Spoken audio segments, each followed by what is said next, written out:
Hey, I'm Chris from wealthyon.com.au, and today we're talking about if you're a miner or a FIFO worker, how to actually save for a deposit.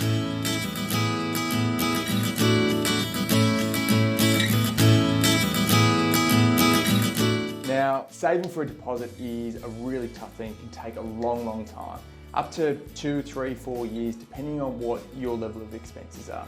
And so it's naturally one of the things as a financial advisor who does help people with cash flow and that sort of stuff. It's a question I get asked all the time.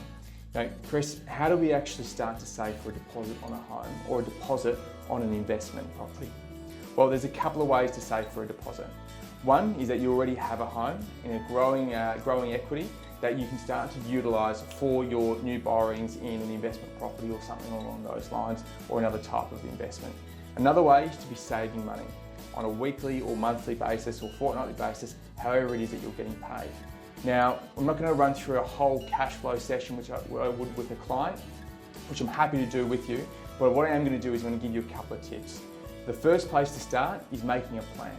Whenever you're looking to start saving or start looking at how to actually work out what's happening with your money, you need to work out where you are and where you want to go. You need to start to think about what is actually coming in and what's going out, and start to create a budget, which is essentially the plan. Budget can often seem like a bit of a dirty word, and it's often thought about as a terrible thing that is kind of life and soul destroying. But all a budget is a map of what it is that you want to do and how you want to get there. So every successful business, every successful government, and every successful household will have a good working budget.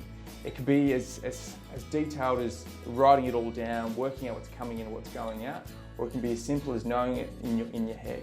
I suggest writing it down by using something like an Money Smart budget calculator, or by working with us and using some of our budget technology.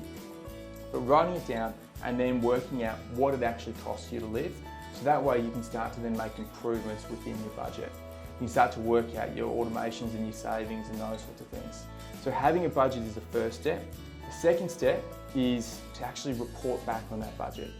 It's one thing to sit there and create a plan and go into it with all guns blazing, but then if in 2 or 3 weeks' time you're not checking your bank balance, you're not checking how you've spent your money, you're going to fall off the wagon. It's going to be really hard to stick to the plan. I think about it like a road trip. If you've got a map and you're driving somewhere, you're going to make sure that you're still on the right road, and you're going to make sure that you're following the map. So we've got to make sure that we're following the plan. The other major thing, and probably the biggest way to be able to help you save money for a deposit, is by having a look at your banking structures. Changing the way you bank and making sure you've got an ideal banking structure can be one of the easiest and quickest ways to help you save for a deposit, by changing the way that you think about how you spend your money. So there are our top 3 ways, and you can get a bit of an idea on how to structure your cash and your budgeting and those sorts of things by downloading our budgeting and cash flow guide, which we've written for you guys for free to download. You can get that by clicking the link in the comments below. It'll be sent to your email, and then you can jump through, have a look and start enacting some of the things within that cash flow guide. If you need anything else, or if you want some extra specific questions, happy to have a chat. Flick me an email on LinkedIn or on Facebook. I'm Chris from wealthyon.com.au, and I'm sure I'll speak to you really soon.